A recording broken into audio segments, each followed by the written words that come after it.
Hello and thanks for checking out ChartGuys.com. We're proud to be one of the most successful technical analysis communities online, teaching you the skills to become a more confident, effective, and informed trader. Join our community of hundreds of analysts worldwide working together to learn the charts, generate profit, and achieve financial independence. For access to daily live chart analysis and market coverage, a thriving chat community, along with dozens of hours of exclusive educational materials. We look forward to seeing you. Let's check out some charts. Hey everyone, going to be checking in on the sector. A lot's going on, and more importantly, a lot's going on psychologically in the sector right now in terms of trading and how things are going and reactions to news. So I'm going to talk about that a lot in the video today, along with the analysis looking at the daily timeframes. We're going to look at the big four and then a couple US names to be checking out that have had some action recently. But honestly, what's happened with the news is something that is something you get used to, and a lot of people, it surprises them. So, APH had really good news come out today. Everybody's pumped this morning about the news that just came out, and everybody's expecting it to have a green day. But you have to understand that the market prices in news oftentimes, and that's a lot of the time due to inside info, and there's absolutely inside information being used in the Canadian MJ space all the time, just like the stock market everywhere, every single day. And it definitely changes things psychologically in how we need to react to this space if we're trading short term. If you're trading long term, you're in an investment position, that's great. This news is just building up for the future. You don't care about the one-day reaction because oftentimes it does not react the way that you had anticipated to. So let's start off with that APH reaction. So good news, and we absolutely dumped today. So how could we have seen this coming? What can we learn from this if we're in a position and we should have taken some profit or things like that? So the point number one is where we ran from leading up to this move. So we all know APH has been on absolute fire, but we've made a very significant move from under $10 all the way up to $13. So essentially a 35% move in 2 weeks of trading. That's a huge move to the upside. It isn't as strong as some of the other names like WED on its weekly chart, but from where we came from, significant move. So why was APH doing this? The last video I made, that was a question I asked, who would have thought APH is going to steal the show and start running? In my opinion now, I would absolutely bet that inside information had some part to do with this. I don't know how significant, it's all speculation anyway, but the fact is the price was running abnormally strong compared to all other names in the sector in the days leading up to this event. And we've been having members the last 3 days saying every day, like, what's the news? We're waiting for this news to come out because the price is running up in anticipation of that news. And again, people are in the know. So now we get the news to come out. Why is it a sell the news reaction? And it's the psychology of the people that knew the news were coming out, loaded a significant amount of shares, and the people that are going to buy on that news that do not already have a position is a much smaller amount of shares. So it's all supply and demand. There is a large supply of shares that are up 30% in 2 weeks. There is a small demand for shares that are buying on this news. So earlier this morning in the chat room, and again, this is not just to say, look at me, I was right. This is to say that you can absolutely become familiar with these games and how they work in terms of psychology and what to anticipate on moves. And just from experience in USMJ and doing this year after year, this morning, and other people were chiming in as well, but as a contrarian cautious of sell the news, everyone knows we've been running for days and many were anticipating news due to it. Some of this is priced in. And then Doozey agreed and Dank Dozer agreed, but everybody was in a very, very bullish mindset leading up to that open because you should be. News comes out. This is great. People are going to buy, but you have to remember people have been buying for 2 weeks. So I think supply and demand is the best analogy that I can give there in terms of what happened. So now we're looking into tomorrow. This is still absolutely a bull break on the weekly time frame. We're looking for a higher low above 1090. Anything above this level maintains a daily higher low. I'm looking to be a buyer soon, and we're down at the low of the day, closing extremely weak. So we're looking for further downside tomorrow. There's a gap here at 1150. If we open tomorrow and drop 4% real quick, we will fill this gap on the daily time frame. The hourly RSI at that point will be getting down into oversold conditions, and coming after a very bullish move, the hourly RSI getting into oversold the first time should get a decent bounce opportunity. Now, if you're not familiar with playing bounces, this is definitely a short-term, more difficult trade. You want to have experience doing so. I'm watching this sector tomorrow because we got ACB, we got CRON, and we got APH all setting up for a potential entry when looking to get in. And when I get into a position, I scale in. I did so for ACB today and was able to exit position. I'll go over that in just a minute. So I am looking for APH to come down. I would like to see it fill this 1150 gap, and then I'm going to start looking. But again, I might not choose APH. I might choose ACB. I might choose CRON. I got to watch all three of them and have my game plan established for each and say, what is my best case scenario, if an ideal setup for this trade, and whoever is closest to that is the name that I'm going to play. Or if I'm feeling frisky, maybe I'll play 2. So APH, we'll be watching 1150. And again, daily time frame, we're just looking for a higher low after a breakout. We just ran 35% in 2 weeks. WEED, so we had a very interesting reaction to news. So I love this. This is why I love trading and numbers flashing on the screen. It's the psychology of what's going on behind it. So today, we had a bear break on WEED from a clear hourly pattern. A lot of people watching this tightening range where we had our low, high of the bull move, higher low, lower high. We closed really weak. And we were looking like we were going to break this level today. Yesterday, we closed really weak. Today, we broke it first thing. Now, why this is significant is not only do we lose and break the equilibrium bearish, but we start filling the gap to the downside. And when you start filling the gap to the downside, there's a lack of support. Shorts know this, longs know this. So the price moves easier through that range, and you can see a bit more further downside. And now you might say, this is where people would look at this chart and say, well, technical analysis doesn't work because we broke bearish and then the bulls showed up. But in reality, what went on, if you zoom in on this chart, as soon as this happened, this bear break happened, and there was high bear volume, stop losses were triggered, and then out of nowhere, the bulls show up. So why did this happen? Well, right about here, it became news that the CEO, Bruce, was going to be on CNBC at the end of today. So all of a sudden, we have a news event. Now, the recipe for this bull reaction was perfect because it just saw a clear bear break. We just saw shorts enter positions, and then you have a V-shaped recovery and a breakout. It traps the shorts. It forces them to cover. So you have bulls buying in response to the news. You have bears having to cover at the ask to cover their shorts on the news, and you have twice as much momentum going to the upside. So right about here at 30, it was actually really early on, right about in the 3160s, we could tell like something's up here. Volume is creeping in. The price is moving very rapidly and hitting the new high of the day and then just taking off. And so shortly after, we recognized that, something's up. This has to be news.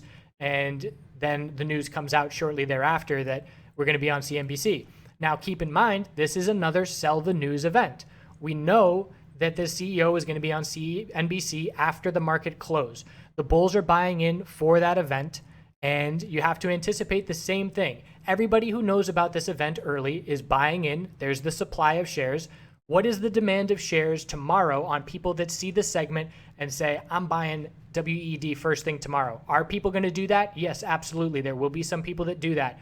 But the people that loaded up millions of dollars of shares on this news coming out about later today are going to sell those shares into that demand and fill it up.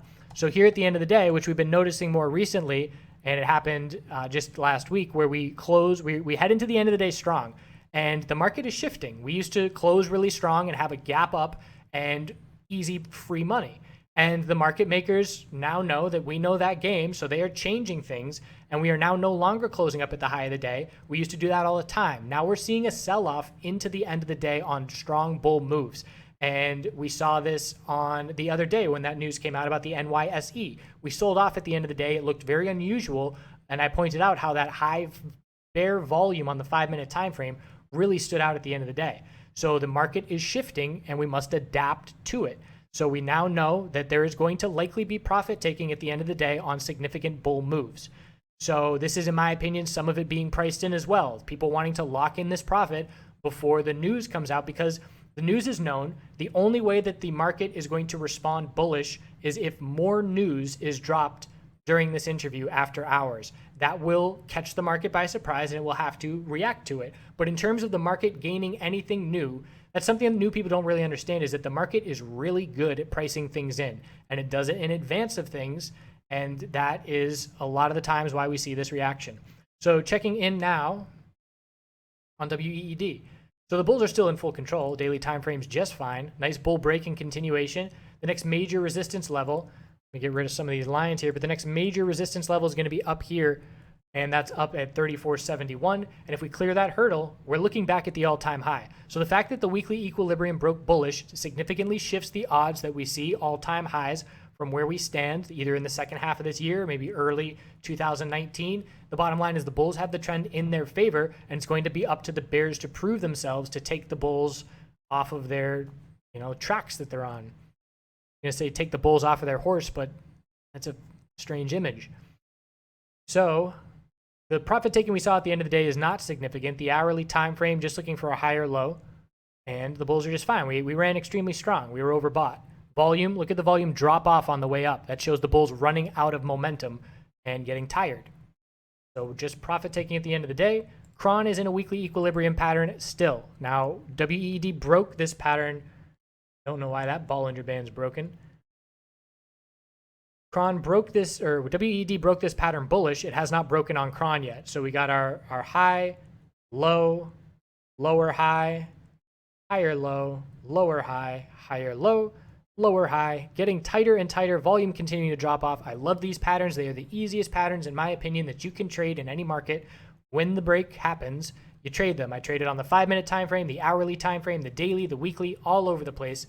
And we're going to be looking for a higher low to form before 706 breaks. So I look on the daily time frame and I see the clear tightening pattern, and I'm going to be looking for that higher low.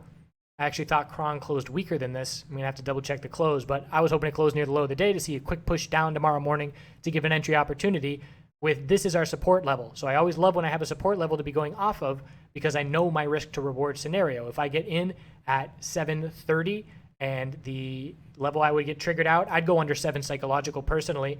So I'm risking maybe 32 cents with some stops triggered on what I would lose. And what's the gain here? Can I make 64 cents? I want my risk to reward scenario 2 to 1. So 64 cents from 730 would put us just under $8. We'd only have to go right about here. That's a very feasible bounce. And I could also be playing with the intention to set my stop at break even and hope that we tighten up a little bit more, set a lower high, higher low, bull break, and follow along the path that WEED has already set. So I am watching CRON tomorrow for the potential of an entry, looking at that support down at 706. And seeing if there's a play off of it, because again, the hourly, oh good, that's just that one little tick there after hours, that doesn't count. So we did close down here at 741. That is a weak close, and we're going to be looking for this hourly RSI to get down to oversold as well as we approach the low $7 range. ACB is on watch, and I did trade ACB today, got that initial bottom scaling in, left a little bit of profit on the table as I wanted to see if that was the real bounce that was going to happen, and it clearly was not. We closed weak. We're looking for one more push down tomorrow. Personally, I'm looking for one more push down. Maybe it'll be a day early, but that's what I'm going to be looking for, clues when the bell rings. And we've got support of 675. So I'm going to be watching this support level. I'm going to anticipate the bulls able to hold that support level on the initial test of it. And we're watching the RSI get close to oversold here. I'm liking the entry here because the 4-hour RSI is really oversold. We're down here in the low 20s. We have hit 20 before historically, so again, another push down tomorrow would get us to that point. The hourly time frame, the RSI is down at 20.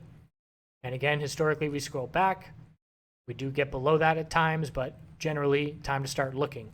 So a new resistance level to be watching is 732, the lower high on the hourly time frame. Same kind of thing. I scale into a position, into some weakness. I make sure and hold plenty of cash on the side so that I can, if things get really extreme, I can just play it with a longer term mindset and enter and scale down a little bit. So the only time I scale into trades is on really extreme oversold bounce levels because I do not want to stop out when the RSI is that historically at bounce points. And that's the way that I do it. So I'm going to be watching ACB, CRON, and APH, all three of them for that setup tomorrow. ACB is definitely the weakest. The weekly time frame broke bearish. So whereas WED broke bullish and CRON has not broken, ACB broke bearish. A lot of this, again, is dilution being priced in. We know it has a lot of shares. We know they use a lot of shares to buy everything up. A lot of people think this is a bad strategy. A lot of people think it's the strategy of Amazon. I don't care. I'm not here to argue fundamentals. All I know is that the chart is reflecting poorly on the short-term action in the sense that we have dilution, and dilution means supply of shares. It's all about supply and demand. And the supply of shares is scaring away some people to sell, and the demand for buying these shares is not high. So we're dropping down. We broke support, and this is a very, very key level of 675, because if 675 breaks, we're looking down at not a ton of support down here. This is the lowest price that we've seen since the all-time high consolidation. And you look at other names that are so far away from their low of the all-time high consolidation, this is definitely not a comfortable place to be in as an ACB long-term. Even long-term is definitely got to be a little bit concerned, just because it's not only is it, maybe in the red, but it's missed profit elsewhere. Whereas if you have some bulls in the sector and some major names, not only are you maybe losing 5%, but you're missing out on 10% to the upside. So I'm not telling anybody to sell their position. I'm telling you to establish your game plan. Say, am I holding till I die? And if that's the case, so be it. Stick to your game plan. But you need to establish a game plan so you're not every day looking at the computer and scratching your head and feeling sick to your stomach. You establish the game plan and you stick to it to eliminate the emotion that you have to make in the decision moment. You do not want that emotion coming into play.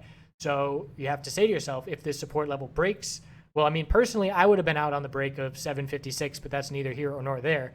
But you have to establish yourself. Do I have a stop level? What would it be at? Are there other positions that I want this money to be working for me in? And again, it's a question you have to ask yourself. And maybe the answer is no, and that's fine too. So checking IIPR, this is one that I'm keeping an eye on. This is not a short-term trader. This is a swing trader. And I say that because the volume is pretty low and not good for day trading. So why I'm continually interested in this name is it's USMJ.